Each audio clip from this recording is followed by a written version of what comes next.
Сәлем достар, бүгін мен сіздерге мынандай бисквитті торттың рецептін көрсететін боламын. Олай болса кеттік. Ол үшін бізге 5 жұмыртқаның ағына 7 грамм тұзды қосып миксерлеп аламыз.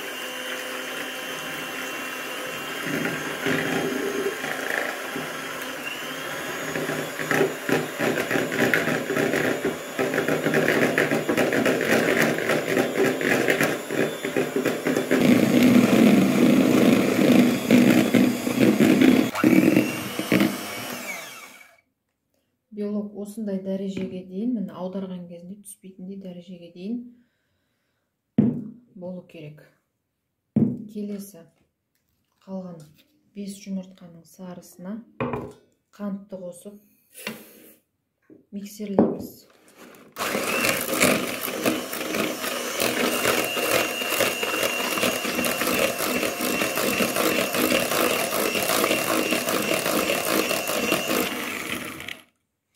Ары қарай су қосамыз.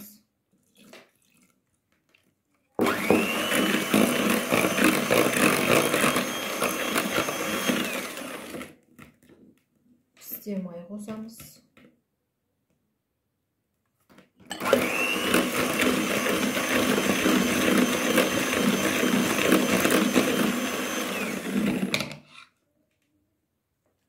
Қопсытқышпен ұнды араластырып аламыз.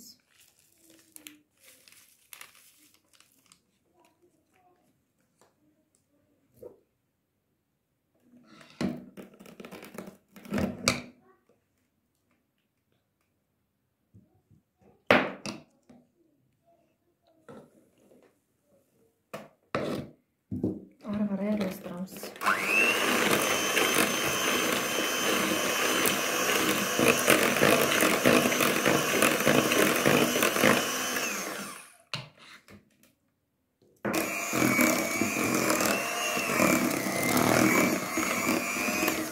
Жұмыртқаның сарысы мен ұнды араластырып болғаннан кейін жаңағы белогымызды қасықпен араластырамыз.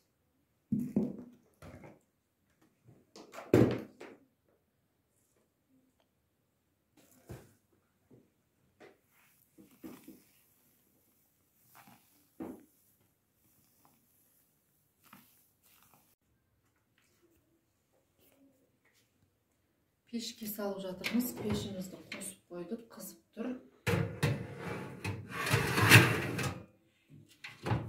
40-50 минутқа тортымызды ұмытып кетеміз.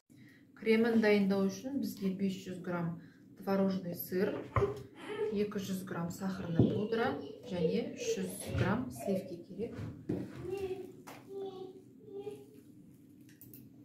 Ең алдымен творожный сыр мен сахарный пудраны араластырып аламыз.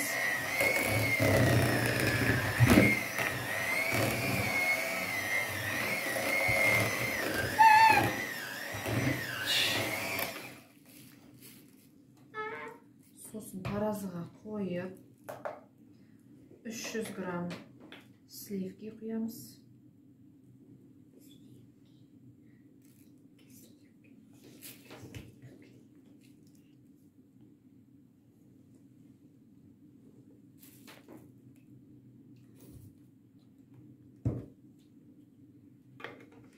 Ары қарай миксерлейміз.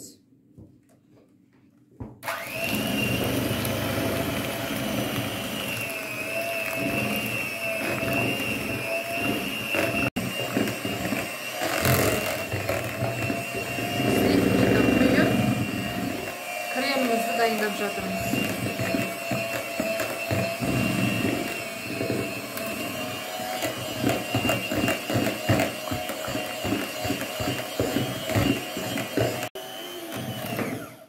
Креміміз дайын болды. Міне, енді тортымызды жинаймыз.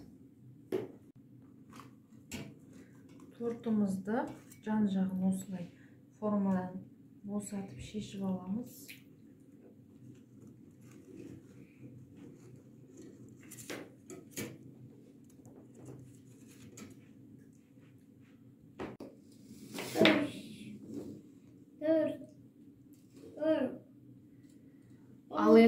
Міне мен бисквитті 3 бөлікке бөліп алдым. Ең жоғарғы бөлігін біз астына қоямыз.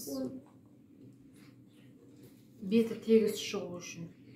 Сосын іші құрғақ болып қалмас үшін сахарный сироп жағамын ортасына.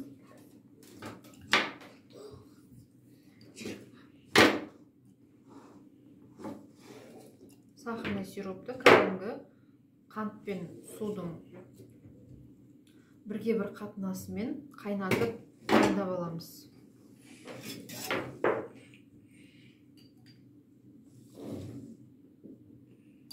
Формамызға салып, тортымызды жинап шығарамыз.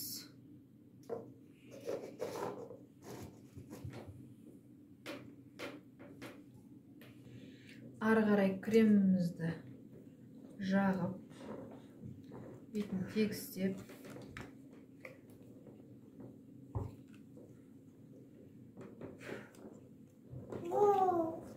ары қарай дәл осылай жинай береміз тортымызды.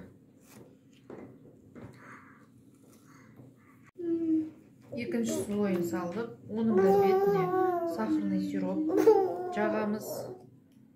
Тортымыз құрғақ болмас үшін.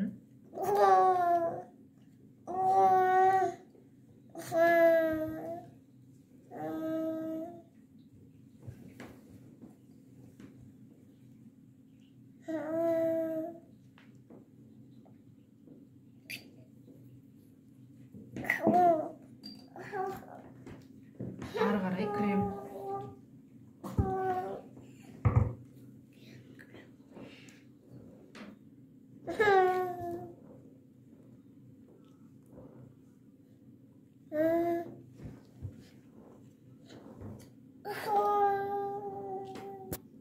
Ең соңында астыңғы қабатын бетіне қоямыз.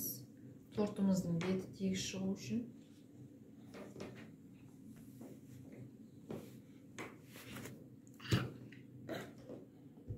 Содан кейін крем жағып шығамыз.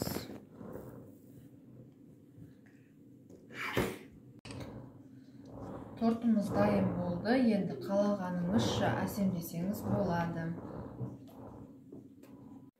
Достар, осымен тортымыз дайын болды. Оформлениесі осындай болды.